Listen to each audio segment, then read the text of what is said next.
Local presentation of Read About It is made possible in part by a grant from Cox Communications of Oklahoma City, proud sponsor of this effort to promote reading, education, and literacy in our community. Horror will be the topic on Read About It tonight. Hi, I'm BJ Williams. With me is Steven E Wedel, the author of Darkscapes. Susie Beasley will be with us. Kids Corner will feature Rosemary Zarsky. We also have Doug Benton, Clyde Martin, and Joan Gilmore. Coming up, Steve Wedel. The following public service program is brought to you by the Metropolitan Library System.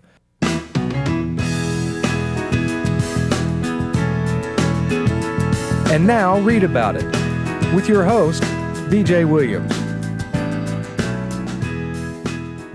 With me today is Steven E Wedel. He is an Oklahoma journalist and award-winning writer, and he's here today to talk about his new collection of short stories. It's called Darkscapes, and as you can imagine, it's horror. And I've got to ask, Steve, why do you write horror? Well, really, I started off when I was in my late teens. And it was kind of an adolescent thing. I thought it would be really cool to make up these monsters and kill people in bizarre ways. Now it's more put people in these crisis situations and see how they respond. And I have an interest in the supernatural, and that's the kind of situations that I put characters into. Mm-hmm. Now, this is a collection of short stories. Some of them are extremely short. Some of them are closer to what most of us think of as short stories. Mm-hmm. I understand from your foreword, actually, these are things that you have been writing for, what, the last 15 years or so? Yes. So I've got to ask what prompts the idea behind some of them. Now, the first one is about a very strange kind of reunion that takes place in a very strange little church. Yes. So was there something that triggered the idea for that? Yes, actually there was. I've known some people who go to what I consider to be some pretty strange churches, and also that story was inspired by something I read. It was a conversation between J.R.R. Tolkien and C.S. Lewis about resurrection. Could a body be resurrected if it was cremated as opposed to being buried? And so in the story we have this character who's donated his organs, and the family believes he needs his organs back to be resurrected. And so they go about collecting them. In a very strange way. I like the way you sort of lulled us along. It was feeling a little strange there for a while, but not totally out of character for, I guess, most parts of the country. And then all of a sudden there was that neat little twist in there. And you do that a lot in your stories. I appreciate that, I think, being lulled into a sense of calm and then all of a sudden being grabbed. You've got one that is set in the ruins of an old insane asylum as well, mm-hmm. with what started out as a coal-fired furnace. Was there something that made you think of that? Yes, actually, when I grew up in Enid, in my mid-teens, me and some friends, there was a place out by the old city dump, and rumor had it was an old insane asylum that had burned down. I don't know if that's true or not. But we would climb the fence and go over there, and there'd been a lot of parties and stuff, and you could go down these old steps, and there was rooms very much like what is described in the story, and there was an old boiler in there. So I took that and mixed it with some H.P. Lovecraft interests and came up with that story. It sounds like you've done an awful lot of reading that tends to fuel some of what you're writing. Is this something that you would recommend for most people who want to write? Oh, yes. Yes, you've got to read extensively before you can write. Mm-hmm. You've got to know what came before, what's cliched. I like to tell people who want to write horror or romance or whatever to read outside your genre and then bring that influence into the genre so you're doing something new. Mm-hmm. So what do you read outside your genre that you think helps you? Well, I read a lot of Charles Dickens for characterization. Mm-hmm. Wilson Rawls was a major influence for me. I read Where the Red Fern Grows and Summer of the Monkeys dozens of times. Really, I've been reading a lot of nonfiction lately. Dean Koontz, Stephen King, I read all that kind of stuff. Mm-hmm. Mm-hmm.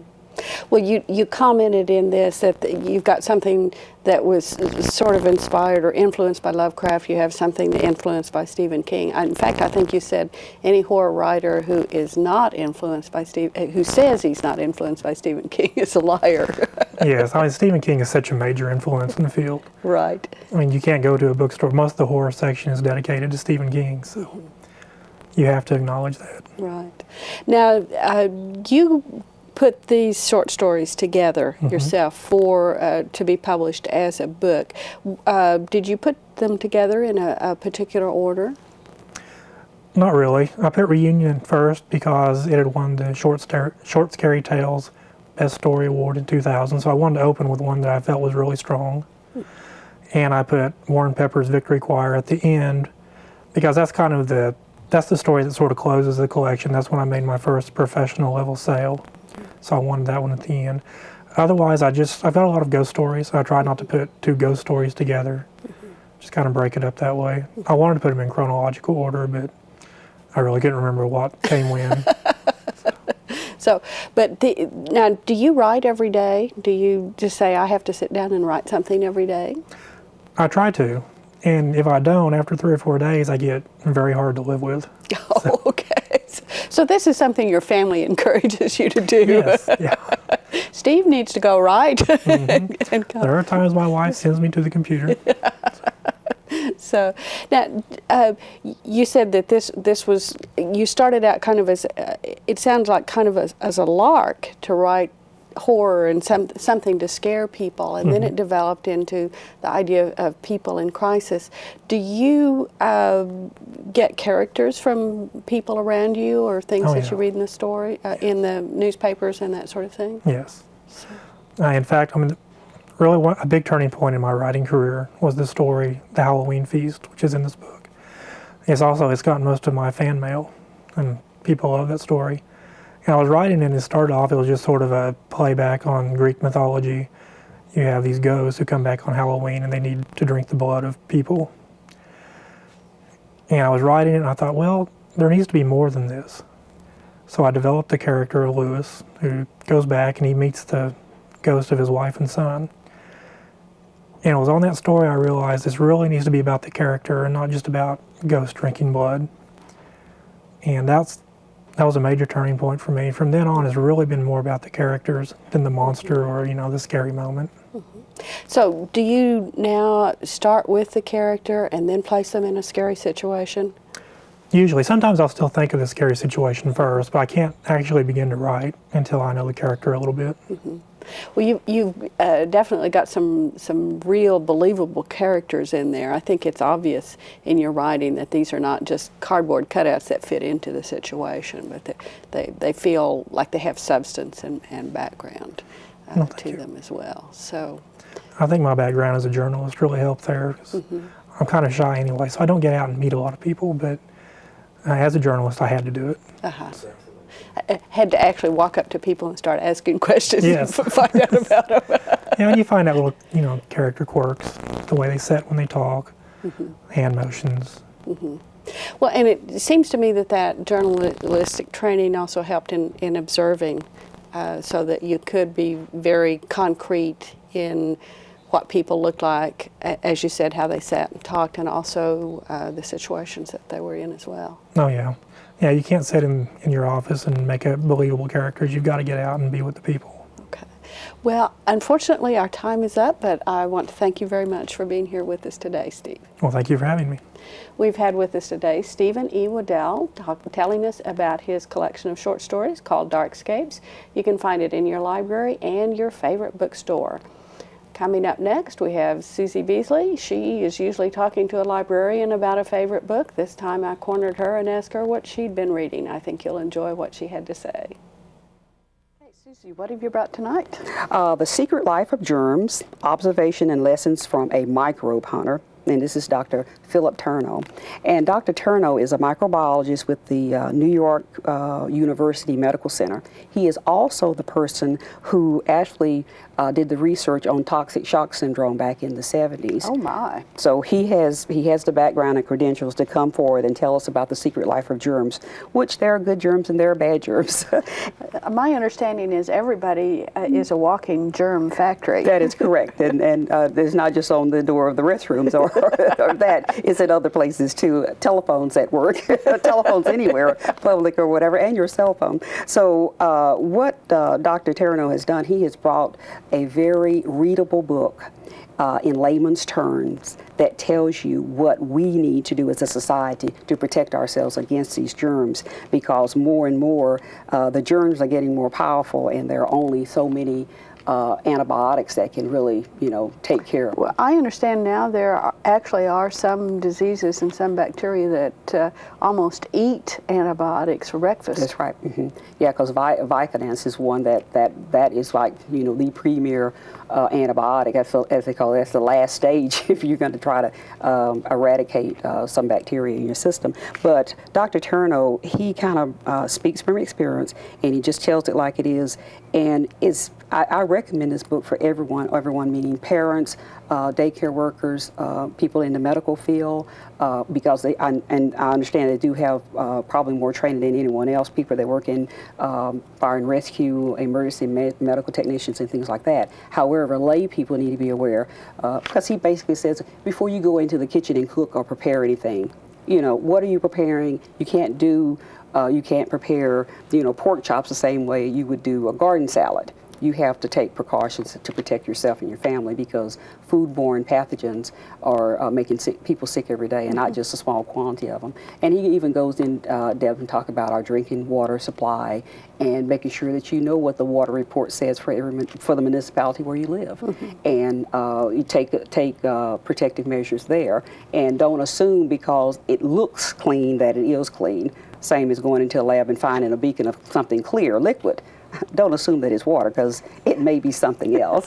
So this book kind of gives you a really broad stroke guide to protecting yourselves, and he has several different settings that he tells how we can protect ourselves and things that can happen.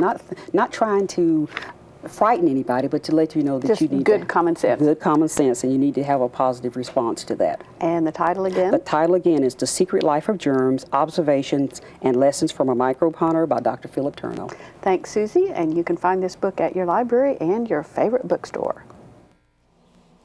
After a short break, Doug Benton and I will be back to tell you about some more new books. If you spend 15 minutes a day reading to a child, you're doing more than reading. You're building a bond that lasts a lifetime. Hi, I'm Penny McCaleb, Chairman of your Metropolitan Library Commission, and I urge you to read to your children. Not only will they learn to love reading, they will also become better students. Our children's librarians will be happy to help you select just the right book. The next time your child hands you a book, take the time to read. You'll both be glad you did. Okay, I'm here with Doug Benton. I'm going to tell him about a book I have just read that I'm sure is going to really excite and thrill him. It's a science fiction book, I'm Doug. reading science fiction right now. Oh, you are? Yeah, I am. Well, have you ever read any of David Weber's books? No. Okay. So tell me about it. Well, David Weber is one of the shining lights, new shining lights in science fiction. He writes, actually it's Horatio Hornblower set in space. He's got I like that. Yeah, well, he's got a character called Honor Harrington. She fights for a star kingdom. There are a number of planets. They have a deadly enemy called the People's Republic of Haven. You can see a lot of historical influence in there. One of the leaders of the People's Republic of Haven, until he got assassinated, was a guy by the name of Rob S. Pierre. So, I get it. okay. Yeah, I get it. Well, he's got a new book out. It's called War of Honor. There have we get to follow Honor Harrington through all of the little skirmishes that lead up to a big war, and the big war's been going on for several books. She was once captured by the enemy. She managed to break herself free. There was a truce, and now War of Honor takes up with the truce. There's been actually a very bad government running the Star Kingdom recently. It's very much set up in the classical British style. With there's a monarch who has a certain amount of power and a parliament. Well, the parliament's not been doing too well recently. The Star Kingdom is not prepared for this new war. The People's Republic now has a duly elected government, but we know, but they don't know, that there's a very bad guy in government who's been fomenting war. He's been altering dispatches and encouraging other groups to start a war, and so the climax of this is actually a big war. But I think the enjoyment is the multiple characters. They actually grow and develop and move along as you would expect your friends or acquaintances to do as well. Now, could I just pick this up and read it? I mean, Yes. I don't have to have read the earlier books No, in the series.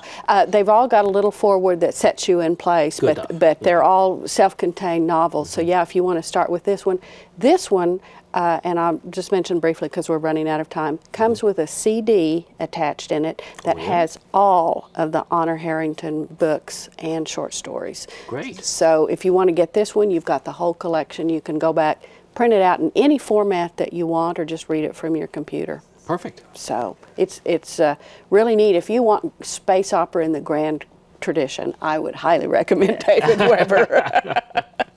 So, and I think we're out of time, Doug, so Okay. I will have to introduce Kids Corner, which has got Kelly Rhea talking with Rosemary Zarsky about a book just for our young adults. Hello. We have a really great book today, and it's called King's Mountain, and it's by G. Clifton Weisler. Rosemary Zarsky has been telling me about it. It sounds fascinating. Rosemary, tell us a little bit about the book today. The book is the story of Francis going from age 14 to adulthood within a year, basically. He has many issues to solve and ponder because his father is married to a half-Indian woman.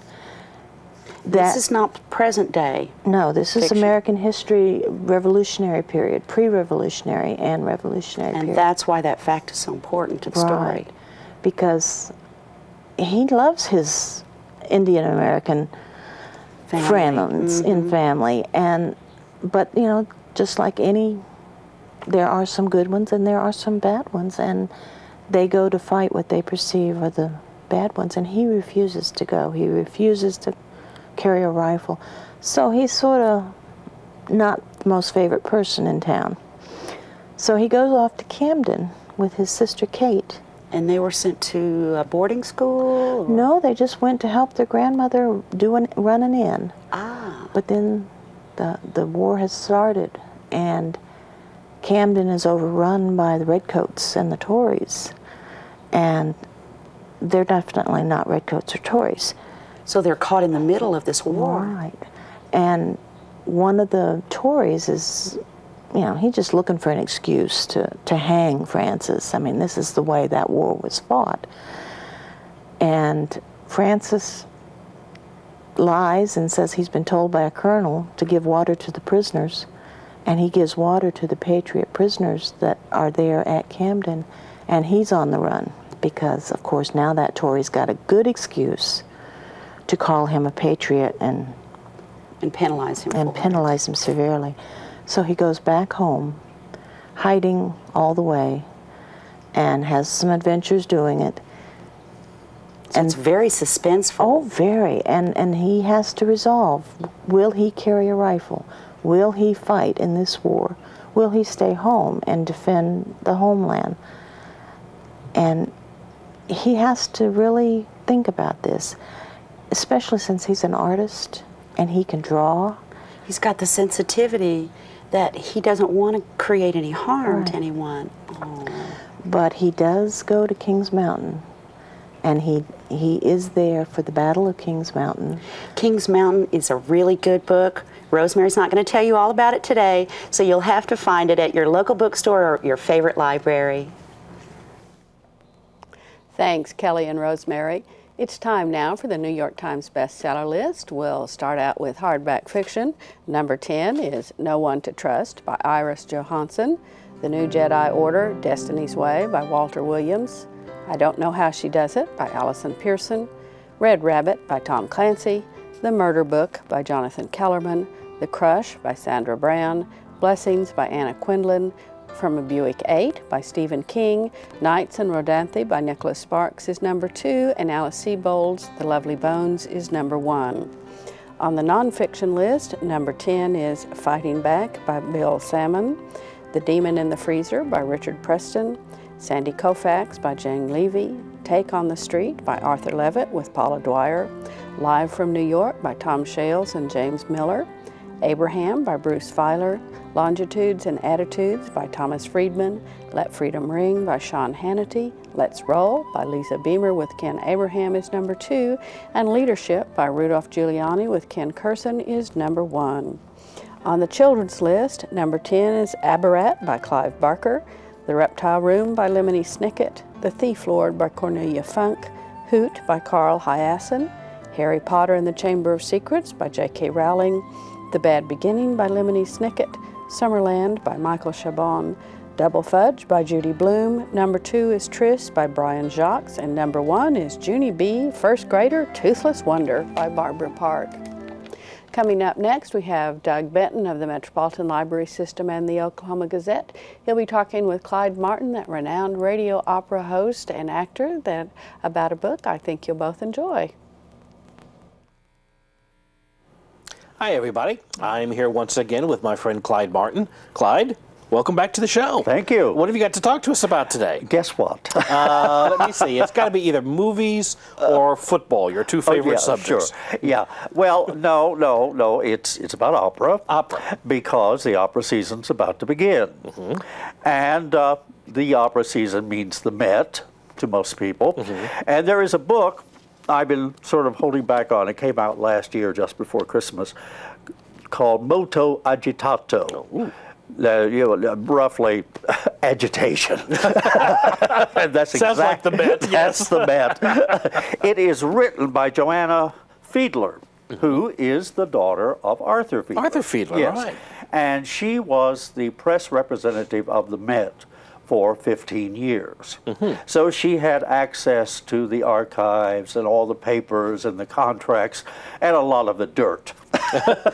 If they had known that she was going to write this book, she probably wouldn't have had access to some of this stuff. Okay. For me, the most interesting part of the book is the early part. Mm-hmm. Because it's because I know so much of what's happened in the last few years, mm-hmm. but the early part is about the organization of the Metropolitan Opera and the building of the Metropolitan Opera House, the old Met, the at original 39th and Broadway in New York.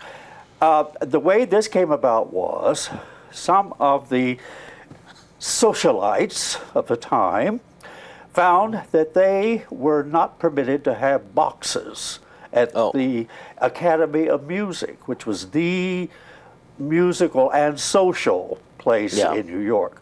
And this included people like Vanderbilts, Morgans, everybody like that, including Roosevelt's. So they decided to build their own opera house. Yeah. Now, when was this? This was it opened in 1883. This was the Gilded Age that Edith Wharton writes about. And so anyway, they built the Met so they could have boxes. They didn't care anything about the music, you understand. You tolerate the music to be seen. It was strictly a social thing for them. Mm-hmm. What they didn't count on was that there were actually people who came to hear the music. And sometimes they were really far more interested and vociferously enthusiastic about what was going on stage than the people were in the boxes, because all they were there for was to entertain. Mm-hmm. Well, of course, as time went on, things changed. And by the time we got to the Depression, things are really beginning to change, because then even these people in the boxes had been hurt by the stock market crash and by the Depression. they needed these other people, these groundlings, to help support the opera. So then the book goes on then up to the more recent times with James Levine as the artistic director, and of course a lot of it covers the Rudolph Bing era in the 1950s to his retirement in the 1970s. Sounds fascinating, but we're going to have to stop. It's Molto Agitato by Joanna Fiedler. Thank you for bringing it to our attention. Thank all of you. We'll see you again soon. When you read to your child for just 15 minutes a day, you're doing so much more than just reading. You're building a bond that lasts a lifetime. Hi, I'm Elisa Johnson with the Metropolitan Library Commission, and I urge you to read to your children. Not only will they learn to love to read, but they'll be a better student. Our children's librarian will help you find just the right book. The next time your child hands you a book, take the time to read. You'll both be glad you did. Coming up next, we have M.J. Vandeventer, Director of Publications at the National Cowboy and Western Heritage Museum. She'll be talking with Joan Gilmore, who I think is known to just about everybody in Oklahoma City, about one of Joan's favorite books. Joan, welcome. Thank you. And you're going to talk about Alexandra Stoddard, who's going to be coming to Oklahoma City October 23rd for a benefit. Yes, she's going to do a benefit talk at a luncheon that benefits the Oklahoma School of Science and Mathematics. But I have to tell you, I had a terrible time deciding what book to talk about. I'm an eclectic reader. I know. And I had 4 or 5 books, and then I thought, well, I can't remember who wrote that one. And then I remembered this one, and a mutual friend of ours, Marge Karn, wrote The California Fashion. But awesome, so important, and Alexandra Stoddard is such an interesting lady, I thought we'd go with her. Well, she is an interesting lady. I was reading about her yesterday. She has written 23 books, which is an amazing number for any author. And she's really a lot like Martha Stewart, only with a difference. She's sweeter. Oh, okay, she's sweeter. But she combines not only interior design, but really philosophies and principles for living. And I think that is really what makes her so special. Well, she is not someone that I knew well before I got involved with the Awesome Benefit, and so I've glanced through and read 4 or 5 of the books now. And I was impressed because so often we think when we take time to do a little something for ourselves that we're being selfish, and she emphasizes that it is good for you because if you make yourself happy, you will make others happy.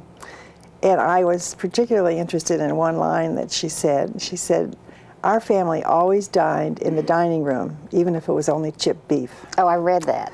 And I did not come from a wealthy family, and we ate in the dining room. And that's where I learned to put the silver on the table and start in from the outside and work in. But I related to that. And another thing that stuck in my mind was when she said, it's so simple as putting a bowl of lemons in your kitchen. You look at them and it makes you feel good. And I thought, well, that's silly. But I did it, and they're in a green bowl, and I feel good every time I look at it. Well, that's wonderful. And I may have to go to fake lemons, though, because they spoil eventually. But it's a wonderful idea. She has all kinds of nice things, and she had another book that she wrote just on the art of writing letters, and what a dying art that is. It is a dying art. She poo-poos computers and email, and I, of course, don't have email either. And the handwritten note is a personal gift that you give to people, and I believe that. I've always been taught to write thank you notes, but I think the epitome of a thank you note writer at this time is Mex Freitas. I mean, if you write her a thank you note, she writes you a thank you note for thanking her. So I've learned that. And that is an art. She talks more now about her philosophy, and she gives you one book that tells you how to make your own list for your personal lifestyle. And I read through that, and I thought, I'm disorganized. I need to make a list about something. And so I have started to look a little bit more and think, well, if you want to take another hour and read a book, read a book. It's you don't okay. have to go out and do something like vacuum.